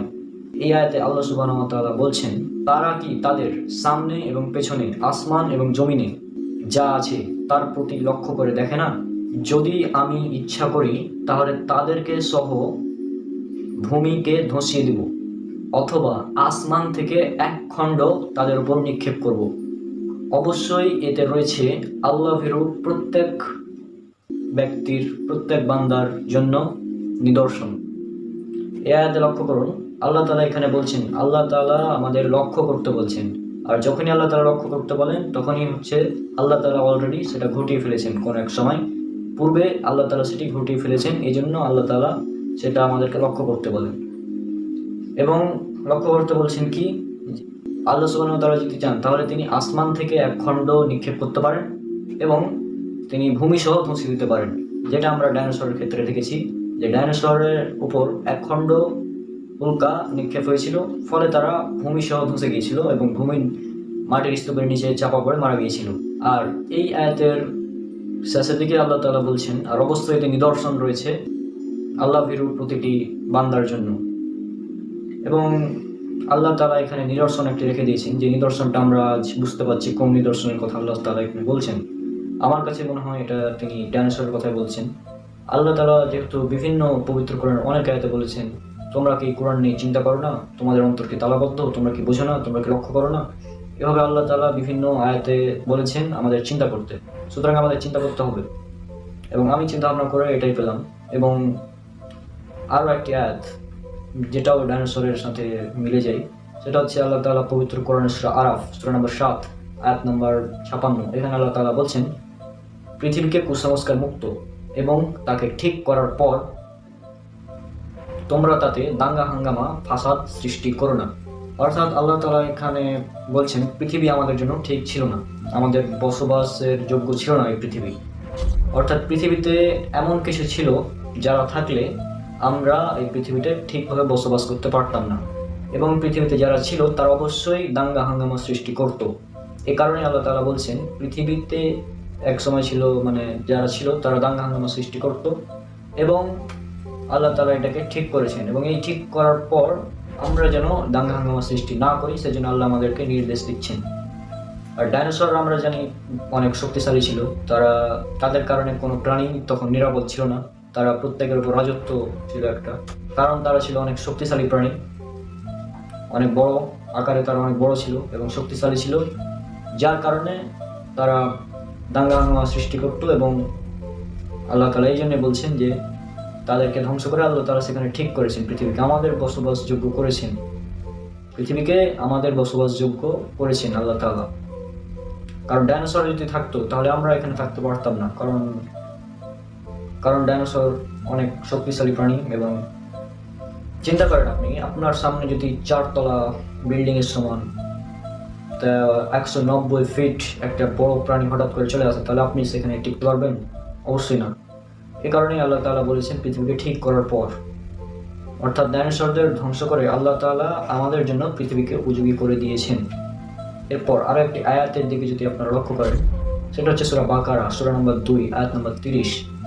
এই আয়াতে আল্লাহ সুবহানাহু ওয়া তাআলা বলছেন, আর স্মরণ করো যখন আল্লাহ তাআলা ফেরেশতাদেরকে বললেন, আমি পৃথিবীতে খলিফা বা প্রতিনিধি সৃষ্টি করছি।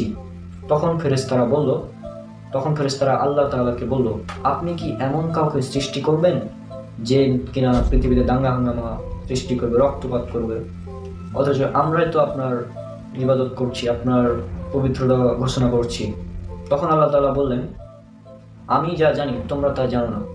অর্থাৎ এই আয়াতে ফেরেশতারা বলছেন যে আল্লাহ এমন কাউকে সৃষ্টি করতে যাচ্ছেন যে যারা পৃথিবীতে দাঙ্গা হাঙ্গামা সৃষ্টি করবে। কারণ ফেরেশতারা দেখেছিলেন পৃথিবীতে আল্লাহ যাকেই রাজত্ব দান করেছিলেন তারাই দাঙ্গা হাঙ্গামা সৃষ্টি করেছিল। যেমন আল্লাহ তাআলা জিনদেরকে পৃথিবীতে রাজত্ব দান করেছিলেন, কারণ এই জন্যই পৃথিবীতে দাঙ্গা হাঙ্গামা এই জিনেরাও সৃষ্টি করেছিল। এরপর 17 কোটি বছর পর্যন্ত এই ডাইনোসর এরাও দাঙ্গা হাঙ্গামা সৃষ্টি করেছিল, রক্তপাত করেছিল।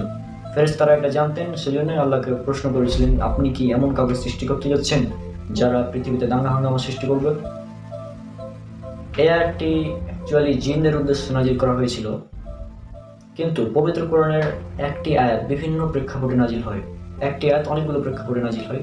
সুতরাং আমার কাছে এটা মনে হয় যে ফেরেশতারা দেখেছিলেন পৃথিবীতে আল্লাহ যাকেই রাজত্ব দান করেছেন তারাই দাঙ্গা হাঙ্গামা সৃষ্টি করেছে, সেই জন্যই আল্লাহকে তারা প্রশ্ন করেছিল এটি। তাহলে এটি আর একটি বিষয় যে ডাইনোসরের প্রতি ইঙ্গিত করছে। আরও যে সূরা আরাফ 7 নম্বর সূরার 56 নম্বর আয়াতে যে আল্লাহ বলেছেন পৃথিবীকে ঠিক করার পর, অর্থাৎ যারা পৃথিবীতে দাঙ্গা হাঙ্গামা করতো আল্লাহ তাদেরকে ধ্বংস করে দিয়েছেন, কিন্তু জিন জাতি কিন্তু এখনো পৃথিবীতে আছে। তাহলে এই ঠিক করা দ্বারা যদি জিনদেরকে বোঝানো হতো তাহলে জিনেরাও কিন্তু আজ থাকতো না। তাহলে অবশ্যই এমন কোনো সৃষ্টি ছিল যারা ছিল আকারে অনেক বড় এবং শক্তিশালী, এবং যাদেরকে ধ্বংস করে আল্লাহ আমাদের জন্য পৃথিবীকে বসবাসযোগ্য করে দিয়েছেন। তাহলে আজকের সম্পূর্ণ আলোচনা থেকে যেটা আমরা বুঝলাম, ডাইনোসররা এই পৃথিবীতে এক সময় ছিল, যাদেরকে আল্লাহ তাআলা ডাইনোসরদের পৃথিবীতে রাজত্ব দিয়েছিলেন, ফলে তারা পৃথিবীতে দাঙ্গা হাঙ্গামা সৃষ্টি করত, এবং আল্লাহ তাআলা আসমান থেকে এক খণ্ড নিক্ষেপ করে তাদের মাটির ধ্বংসস্তূপের নিচে ফেলে তাদেরকে ধ্বংস করে দিয়েছিলেন। আর ডাইনোসররা যদি থাকতো তাহলে আমরা এই পৃথিবীতে থাকতে পারতাম না, এবং ডাইনোসরদের ধ্বংস করে আল্লাহ পৃথিবীকে আমাদের মানুষদের জন্য বসবাসের উপযোগী করে দিয়েছেন, অর্থাৎ আল্লাহ আমাদের জন্য পৃথিবীকে ঠিকঠাক করেছেন। ফেরেশতারা জানতেন এটা যে ডাইনোসররাও পৃথিবীতে দাঙ্গা হাঙ্গামা সৃষ্টি করেছে, কারণ তারা সেটা দেখেছিলেন, এবং এই জন্য তারা আল্লাহকে প্রশ্ন করেছিলেন, আপনি যে পৃথিবীতে খলিফা নিযুক্ত করতে যাচ্ছেন তারাও কি পৃথিবীতে দাঙ্গা হাঙ্গামা সৃষ্টি করবে নাকি? এবং ডাইনোসরের যে ফসিল, অর্থাৎ ডাইনোসর যে কঙ্কালগুলো, সেগুলো আমরা আজকাল দেখতে পাচ্ছি, এবং এটা দ্বারা এটাই বোঝা যায় যে ডাইনোসর পৃথিবীতে একসময় ছিল, এবং পবিত্র কোরআনে সেটা ইঙ্গিত দেওয়া আছে। ডাইনোসরের তো কয়েকদিন আগে মানুষ আবিষ্কার করলো, কিন্তু পবিত্র কোরআন সেটা 1400 বছর আগেই বলে দিয়েছে। তাই আসুন আমরা পবিত্র কোরআন নিয়ে গবেষণা করি এবং ইসলামকে মেনে চলার চেষ্টা করি। তো আশা করি আপনারা কিছুটা হলেও ধারণা পেয়েছেন এই ডাইনোসর সম্পর্কে পবিত্র কোরআনে কি বলা হয়েছে, এবং এটা গবেষণার ফলাফল। আল্লাহ তাআলা আমাদেরকে পবিত্র কোরআন নিয়ে গবেষণা করতে বলেছেন, সেজন্য আমরা পবিত্র কোরআন নিয়ে গবেষণা করছি, এবং এই গবেষণা করাতে কোনো গুনাহ নেই। আল্লাহ আমাদেরকে যেহেতু গবেষণা করতে বলেছেন আমরা গবেষণা করছি। আর আপনারাও পবিত্র কোরআন নিয়ে গবেষণা করুন, ইনশাল্লাহ অনেক কিছু জানতে পারবেন। আজকের ভিডিওটি যদি আপনাদের ভালো লেগে থাকে তাহলে অবশ্যই একটি লাইক দিবেন। এই পৃথিবীতে এমন কোনো মানুষ নেই যার এলিয়েন সম্পর্কে জানতে খারাপ লাগে বা ভালো লাগে না। আজকে পবিত্র কোরআনে এই চমৎকার বিষয়টি আপনাদের সামনে তুলে ধরবো যে এলিয়েন বা ভিন গ্রহের প্রাণী সম্পর্কে পবিত্র কোরআন আমাদের কী তথ্য দিচ্ছে। আজকের পর্বটি অনেক ইন্টারেস্টিং হতে চলেছে, সুতরাং আপনারা মনোযোগ সহকারে সম্পূর্ণ ভিডিওটি দেখতে থাকুন। প্রথমে বলি এলিয়েন সম্পর্কে বিজ্ঞান আমাদের কী তথ্য দেয়। রিসেন্টলি কিছুদিন আগে আমেরিকার গবেষণা সংস্থা নাসা তারা শিওর হয়েছে যে এলিয়েন এ মহাবিশ্বে আছে, অর্থাৎ ভিন গ্রহের প্রাণী আছে, তবে তারা দেখতে কেমন সেটা আমরা জানি না। যেদিন জানতে পারবো তার তাদেরকে যখন খুঁজে পাওয়া যাবে তখন আমরা সেটা জানতে পারবো, তার আগে জানা সম্ভব নয়। এই এলিয়েন সম্পর্কে তারা জানলো কিভাবে? এলিয়েন সম্পর্কে জানার যে মাধ্যমটা আমরা জানি সেটা হচ্ছে যে বিভিন্ন ধরনের সিগন্যাল আমরা বাইরের গ্রহ থেকে পেয়ে থাকি। যেমন একটা সিগন্যাল পাওয়া গেছিল কিছুদিন আগে, সেটা হচ্ছে HD 146295 নামক এক সিগন্যাল পাওয়া গেছিল, যেটা 55 লাইট ইয়ার দূর থেকে আমাদের পৃথিবীতে এসেছিল। এই 55 লাইট ইয়ার মানে আপনি কি বুঝেন? 1 লাইট ইয়ার সমান আপনি 1 বছরে আলোর গতিতে যত দূরত্ব অতিক্রম করবেন সেটা হচ্ছে 1 লাইট ইয়ার। আবার আলোর গতি হচ্ছে সেকেন্ডে 3 লক্ষ কিলোমিটার। তাহলে আপনি যদি প্রতি সেকেন্ডে 3 লক্ষ কিলোমিটার করে যান, তবুও ওই গ্রহতে আপনার পৌঁছাতে সময় লাগবে 55 বছর। এত দূর থেকে একটি সিগন্যাল আমাদের পৃথিবীতে এসেছিল, কত অ্যাডভান্স সিগন্যাল। এছাড়াও আরও একটা সিগন্যাল যেটা সম্পর্কে আমরা সবাই জানি, সেই সিগন্যালটার নাম হচ্ছে ওয়াও সিগন্যাল, যেটা বিজ্ঞানীরা পেয়েছিল। অর্থাৎ এই সিগন্যালটি এত শক্তিশালী ছিল যে তারা বিজ্ঞানীরা এটা অবাক হয়ে ওয়াও লিখে দিয়েছে সিগন্যালের নাম। ওয়াও সিগন্যাল লিখে যদি আপনি গুগলে সার্চ করেন তাহলে অনেক কিছু দেখতে পাবেন। এই সিগন্যালগুলোর মাধ্যমেই আমরা আসলে বুঝতে পারি যে পৃথিবীর বাইরেও প্রাণের অস্তিত্ব আছে। আর তারা যেমন তেমন প্রাণী না, আমাদের মানুষের মতোই উন্নত, বা মানুষের থেকেও তার উন্নত প্রাণী। এখানে মানুষের থেকে উন্নত প্রাণী বলতে বোঝানো হয়, আমরা জানি যে সৃষ্টির সেরা জীব হচ্ছে মানুষ। এখন মানুষের চাইতে উন্নত বলতে যেটা বোঝানো হচ্ছে সেটা হচ্ছে তারা আমাদের চাইতে হয়তো টেকনোলজিতে উন্নত, কিন্তু তারা সৃষ্টির সেরা জীব নয়। এলিয়েন অবশ্যই আছে, তবে তারা সৃষ্টির সেরা নয়। তারা হয়তো আমাদের থেকে টেকনোলজিতে উন্নত হতে পারে, বিজ্ঞানে উন্নত হতে পারে, কিন্তু সৃষ্টির সেরা হচ্ছে আমরাই, মানুষেরাই। এছাড়াও আরও অনেকগুলো প্রমাণ যেগুলো বিজ্ঞান আমাদের দেয়, যেমন বিভিন্ন ক্রপ সার্কেল পাওয়া গেছে বিভিন্ন এলাকায়, অনেক ইউএফও আমরা দেখতে পেয়েছি। ইউএফও বলতে বোঝানো হয় আনআইডেন্টিফাইড ফ্লাইং অবজেক্ট, যেটা হচ্ছে ভিন গ্রহের কোনো মহাকাশযান, অর্থাৎ ভিন গ্রহ থেকে আমাদের পৃথিবীতে এসেছিল, সেগুলোকে বলা হয় ইউএফও। এগুলোর সন্ধানেও আমরা বুঝতে পেরেছি যে এলিয়েন এই মহাবিশ্বে রয়েছে, আমরা নিশ্চিত হয়েছি। এবার দেখি পবিত্র কোরআনে আল্লাহ সুবহানাহু ওয়া তাআলা এই এলিয়েন বা ভিন গ্রহের প্রাণী সম্পর্কে আমাদের কি তথ্য দিচ্ছে। আল্লাহ সুবহানাহু ওয়া তাআলা পবিত্র কোরআনে বলেন, এটা উল্লেখ করা আছে সূরা নাহল সূরা নম্বর 16 আয়াত নম্বর 8। এই আয়াতে আল্লাহ তাআলা বলছেন, আর তিনি সৃষ্টি করেছেন ঘোড়া, খচ্চর এবং গাধা তোমাদের আহরণ ও শোভার জন্য, এবং তিনি এমন কিছু সৃষ্টি করেন যা তোমরা জানো না। অর্থাৎ আল্লাহ সুবহানাহু ওয়া তাআলা এখানে কিছু সৃষ্টি জীবের উদাহরণ দিয়েছেন এবং বলেছেন তিনি এমন কিছু সৃষ্টি করেছেন যা আমরা জানি না এখনো। এই জানি না জিনিসটা আসলে কি হতো, জিনিসটা আসলে অবশ্যই এলিয়েন হতে পারে। এবং এরপরে আরো একটি আয়াত, যেটা একদম সুস্পষ্ট আয়াত বলা হয় এলিয়েন সম্পর্কে, এটা উল্লেখ করা হয়েছে সূরা 42 নম্বর সূরার 29 নম্বর আয়াত। এই আল্লাহ সুবহানাহু ওয়া তাআলা বলছেন, আর তার নিদর্শনাবলীর মধ্যে রয়েছে নভমণ্ডল এবং ভূমণ্ডলের সৃষ্টি, এবং এ দুইয়ের মধ্যে তিনি যেসব জীবজন্তু ছড়িয়ে দিয়েছেন তাদের তিনি যখন ইচ্ছা এগুলোকে একত্রিত করতে থাকেন। তাহলে এই আয়াত থেকে আমরা স্পষ্ট বুঝতে পারছি যে পৃথিবীতে এবং পৃথিবীর বাইরেও প্রাণের অস্তিত্ব রয়েছে। এবং আরও একটি আয়াত রয়েছে, সেটা হচ্ছে সূরা তালাক সূরা নম্বর 65 আয়াত নম্বর 12। ওটা সূরা তালাকের শেষ আয়াত, সেটাতে উল্লেখ করা আছে, আল্লাহ তাআলা এখানে বলছেন, আর তিনি সৃষ্টি করেছেন 7 আসমান এবং অনুরূপ সংখ্যক পৃথিবী, এগুলোর মাঝে তার নির্দেশ অবতীর্ণ হয়। যেন তোমরা জানতে পারো আল্লাহ সুবহানাহু ওয়া তাআলা সর্ববিষয়ে ক্ষমতাবান। তাহলে এই আয়াত থেকে আমরা স্পষ্ট বুঝতে পারছি যে এই পৃথিবীর মতো আরও হয়তো 7টি পৃথিবী রয়েছে, আরও 7টি গ্রহ রয়েছে, কিন্তু এবং সেই গ্রহগুলোতেও আমাদের মানুষের মতো নির্দেশ অবতীর্ণ হয়। এখন নির্দেশ অবতীর্ণ কাদের উপর হয়? গরু, ছাগল, হাঁস, মুরগি এদের উপর কি আল্লাহর নির্দেশ অবতীর্ণ হয়? না, এদের উপর তো নির্দেশ অবতীর্ণ হয় না। নির্দেশ অবতীর্ণ হয় মানুষের মতো, যারা অর্থাৎ যাদের ইবাদতের জন্য সৃষ্টি করা হয়েছে তাদের উপর নির্দেশ অবতীর্ণ হয়। আর নির্দেশ অবতীর্ণ হওয়ার জন্য তাদের অবশ্যই উন্নত প্রাণী হতে হবে। অর্থাৎ পৃথিবী এবং আসমানে আল্লাহর সৃষ্টির উপর আল্লাহর নির্দেশ অবতীর্ণ হয়। আর এত যেগুলো আলোচনা করলাম বিজ্ঞানের, আর এত শক্তিশালী সিগন্যাল কোনো সাধারণ জীবজন্তু দ্বারা পাঠানো সম্ভব নয়। তাদেরকে অবশ্যই উন্নত প্রাণী হতে হবে সিগন্যাল পাঠানোর জন্য। তাহলে এ থেকে আমরা স্পষ্ট বুঝতে পারি যে পৃথিবীর বাইরেও জীবন রয়েছে এবং এই সম্পর্কে বিজ্ঞান এবং কোরআন একমত। আর আমরা জানি আমাদের পৃথিবী ছোট্ট একটি গ্রহ, এবং পৃথিবী হচ্ছে সৌরজগতের একটি গ্রহ, এবং সৌরজগৎ হচ্ছে মিল্কি ওয়ে গ্যালাক্সির মধ্যে একটি অংশ, ছোট্ট অংশ। এরকম লাখো কোটি সৌরজগৎ মিলে আমাদের মিল্কি ওয়ে গ্যালাক্সি গঠিত, এবং এরকমই হাজার হাজার কোটি কোটি গ্যালাক্সি নিয়ে গঠিত হয় আমাদের মহাবিশ্ব। এবং এটাই স্বাভাবিক যে পৃথিবীর বাইরেও আরও জীবন রয়েছে। তবে এই মহাবিশ্বের দূরত্ব এতটাই যে বিজ্ঞান আজ পর্যন্ত সেখানে পৌঁছাতে পারেনি। কিন্তু পবিত্র কোরআন যেহেতু আমাদের বলছে পৃথিবীর বাইরে জীবন আছে, সেহেতু আমাদের এটা বিশ্বাস করতে হবে। তাহলে আমরা বুঝলাম এই পৃথিবীর বাইরে জীবন আছে, তাদেরকে এলিয়েন বলা হয়, এবং এবং এই এলিয়েনরা হয় মানুষের মতো উন্নত বা মানুষের থেকে উন্নত। তবে আরো একটি আয়াত পবিত্র কোরআনে রয়েছে, সেটা হচ্ছে সূরা বনী ইসরাঈল সূরা নম্বর 17 আয়াত নম্বর 77।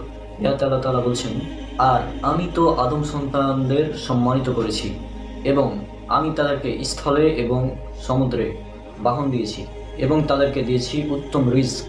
আর আমি যা সৃষ্টি করেছি তাদের থেকে অনেকের উপর আমি তাদেরকে দিয়েছি মর্যাদা। তাহলে এই আয়াত থেকে আমরা বুঝতে পারছি মানুষ হচ্ছে সৃষ্টির সেরা জীব। তবে পৃথিবীর বাইরেও জীবন রয়েছে এবং তারা হয় মানুষের মতো উন্নত বা মানুষের চাইতে উন্নত টেকনোলজির দিক থেকে, বিজ্ঞানের দিক থেকে। এখন এখানে অনেকে ভুল বুঝতে পারেন যে আমি হয়তো বলছি এলিয়েনদের মানুষের চাইতে উন্নত বানিয়ে দিচ্ছি। আসলে আল্লাহ তাআলা তো এটা বলেননি যে টেকনোলজির দিক থেকে উন্নত কি অন্য কিছু দিক থেকে। তবে আমরা মানুষেরাই উন্নত এবং মানুষের চাইতেও উন্নত হচ্ছে টেকনোলজিতে হতে পারে তারা, যেহেতু 55 লাইট ইয়ার দূর থেকে তারা সিগন্যাল পাঠাতে সক্ষম, সেহেতু তারা আমাদের চাইতে উন্নত হতে পারে টেকনোলজি এবং বিজ্ঞানের দিক থেকে। তবে তারা সৃষ্টির সেরা নয়। তাহলে আজকের আলোচনা থেকে এটা স্পষ্ট হলো যে পৃথিবী বাইরে জীবন রয়েছে, তাদেরকে এলিয়েন বলা হয়, আমরা যাদের এলিয়েন বলি। এবং এই সম্পর্কে পবিত্র কোরআন আজ থেকে 1500 বা 1400 বছর আগে বলে দিয়েছে। তাহলে এলিয়েন কিন্তু আজ পর্যন্ত বিজ্ঞান স্বচক্ষে দেখতে পায়নি বা আবিষ্কার করতে পারেনি, কিন্তু পবিত্র কোরআন এটা বলে দিয়েছে হয়তো বিজ্ঞান কিছুদিন পর, কয়েকশো বছর পর এটা আবিষ্কার করতে পারে। তবে পবিত্র কোরআন এটা বলে দিয়েছে আজ থেকে 1500 বছর আগে। তাহলে এত নিখুঁতভাবে একটি গ্রন্থ কে রচনা করতে পারে? আপনার কাছে প্রশ্ন রেখে আজকের আলোচনা শেষ করছি। আসসালামু আলাইকুম ওয়া রাহমাতুল্লাহি ওয়া বারাকাতুহু।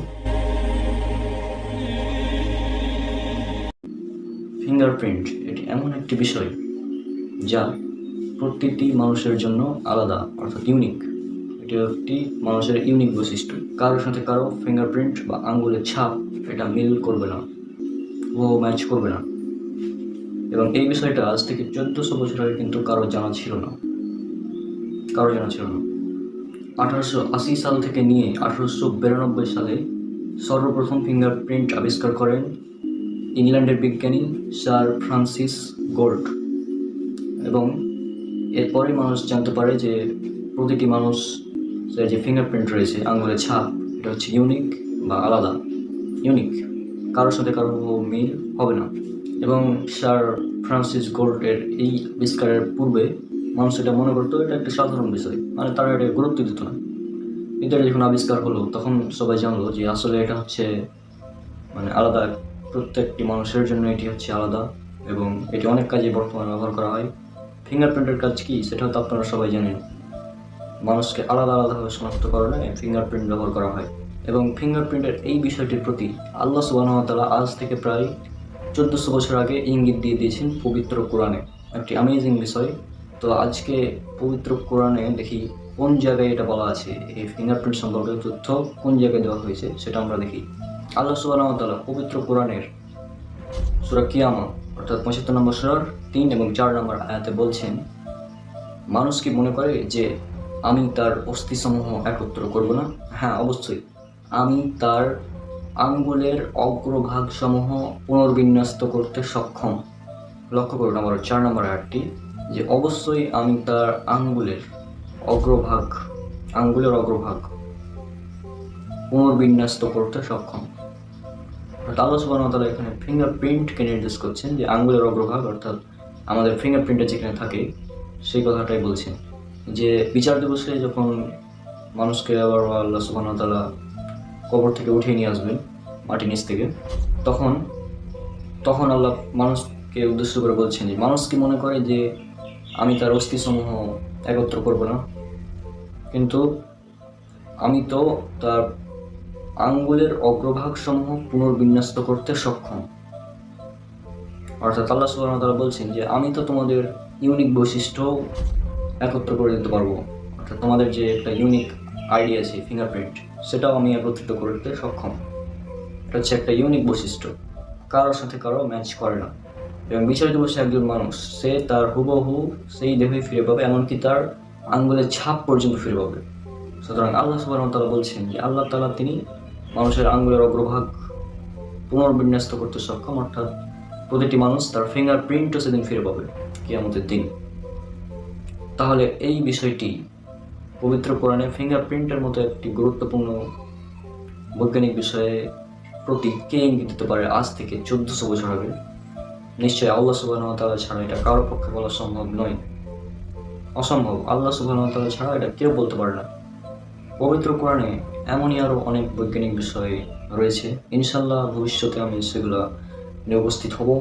পেইন রিসেপ্টর এই জিনিসটা আসলে কি, প্রথমে আমরা আগে জেনে নিই এটা। পেইন রিসেপ্টর হচ্ছে একগুচ্ছ স্নায়ুকোষ যা আমাদের ব্যথা অনুভব করতে সাহায্য করে। ব্যথা অনুভব করতে যে কোষ আমাদের সাহায্য করে সেটা হচ্ছে পেইন রিসেপ্টর। আগেকার বিজ্ঞানীরা ভাবতো যে জীবদেহের সমস্ত ব্যথা অনুভব করে মস্তিষ্কের মাধ্যমে, কিন্তু সম্প্রতি বিজ্ঞান যেটা আবিষ্কার করেছে সেটা হচ্ছে মস্তিষ্ক নয়, বরং ত্বকের মাধ্যমেও জীব ব্যথা অনুভব করে। ত্বকের মাধ্যমেও জীব ব্যথা অনুভব করে, কারণ প্রাণীদেহের ত্বকের মধ্যে রয়েছে ব্যথা সংবেদনশীল এক বিশেষ উপাদান যার নাম হচ্ছে পেইন রিসেপ্টর বা ব্যথা গ্রাহক। কোনো কারণে যদি কোনো ব্যক্তির এই পেইন রিসেপ্টর নষ্ট হয়ে যায় তাহলে সে আর ব্যথা অনুভব করবে না। উদাহরণস্বরূপ, আপনি আগুনে পোড়া ব্যক্তি যখন হাসপাতালে যায় তখন সেখানে দেখবেন যে ডাক্তার তার ক্ষত স্থানে খোঁচা মেরে আঘাত করে, কারণ এটা টেস্ট করতে চাই যে তার পেইন রিসেপ্টর ঠিক আছে কিনা।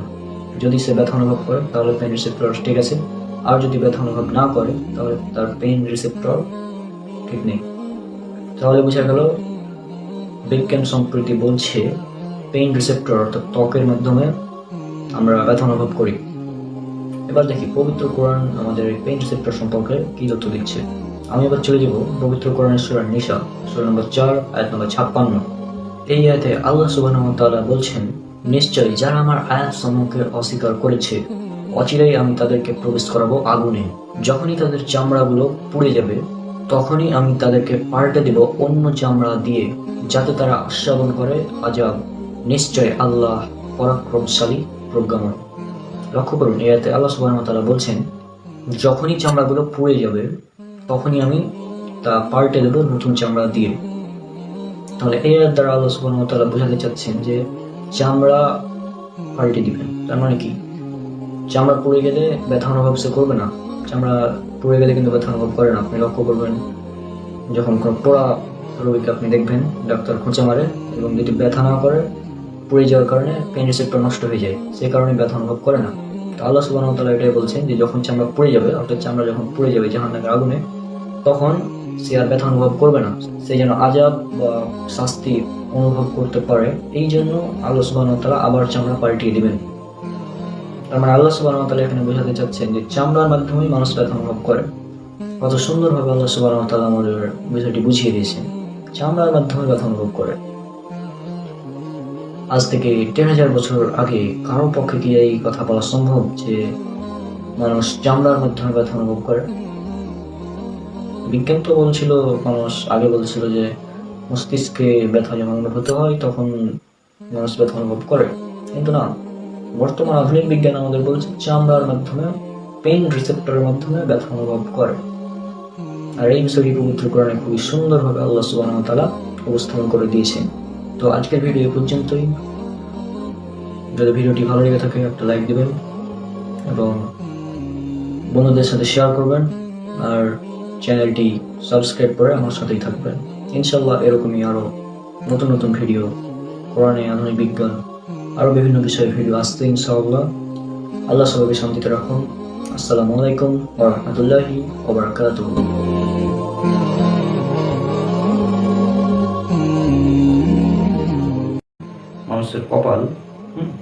মানুষের কপাল হচ্ছে মিথ্যা বলার কারণে দায়ী।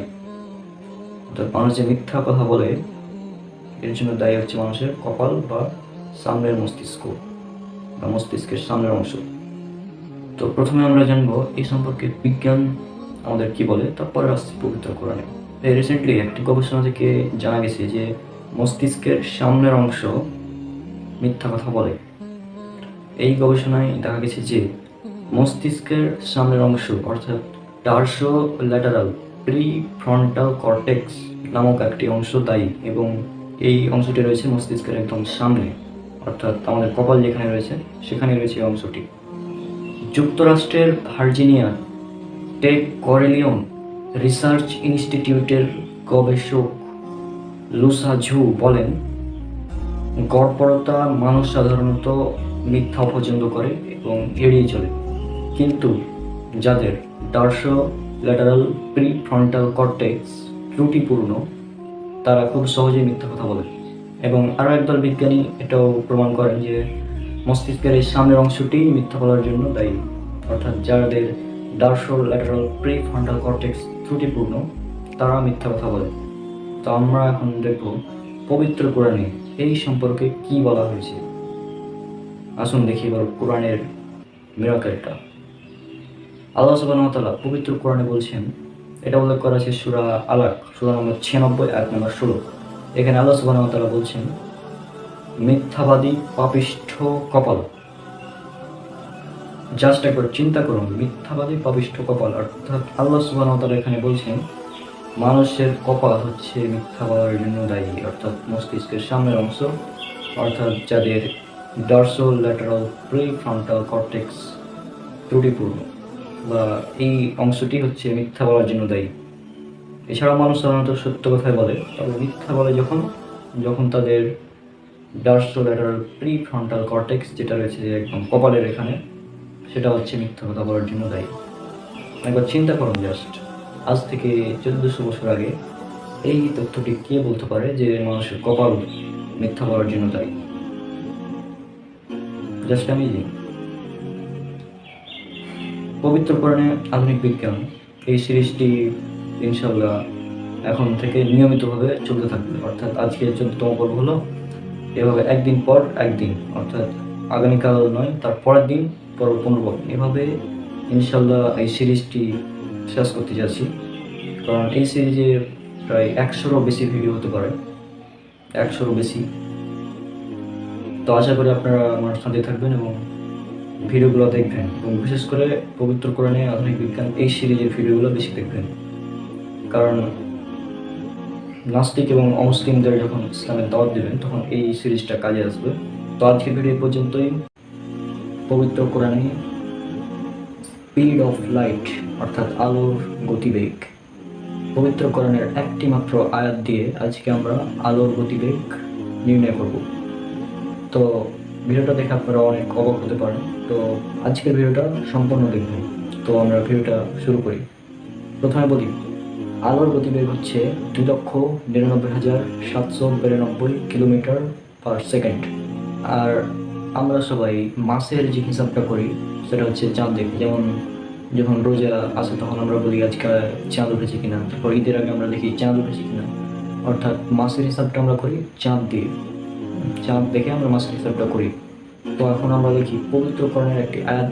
এই আয়াতটি উল্লেখ রয়েছে পবিত্র কোরআনের সূরা সাজদা সূরা নম্বর 32 আয়াত নম্বর 5।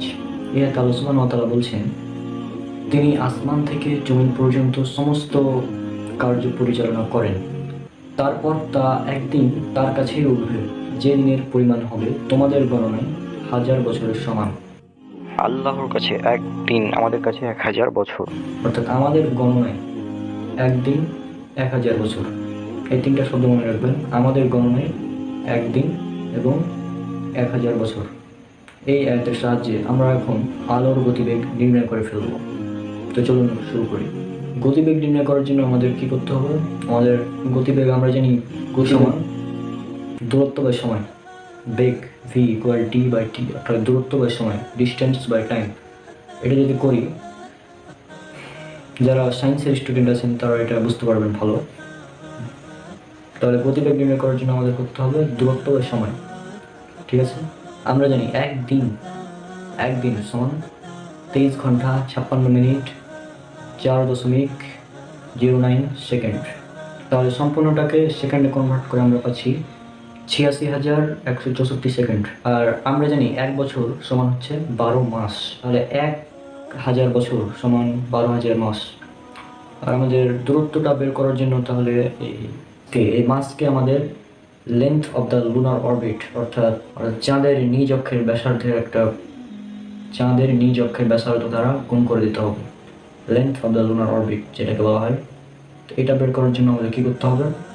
এটা বের করার জন্য আমাদের করতে হবে ভি ইন্টু টি, অর্থাৎ বৈজ্ঞানিক সময়। আমরা সবাই জানি চাঁদ, আমাদের যে চাঁদ রয়েছে সেটা সম্পূর্ণ উপবৃত্তাকার পথে ঘুরছে না, এটা 360 ডিগ্রি অ্যাঙ্গেল করে ঘুরছে, 360 ডিগ্রি। এবং এই চাঁদ এটি সূর্যের সাথে 26.92 ডিগ্রি অ্যাঙ্গেল করে ঘুরছে। তো আমরা যদি এই ভিটা বের করতে চাই তাহলে সেজন্য আমাদের একটা সূত্র ব্যবহার করতে হবে, এবং সেই সূত্রটা হচ্ছে V equal V E into cos alpha into টি।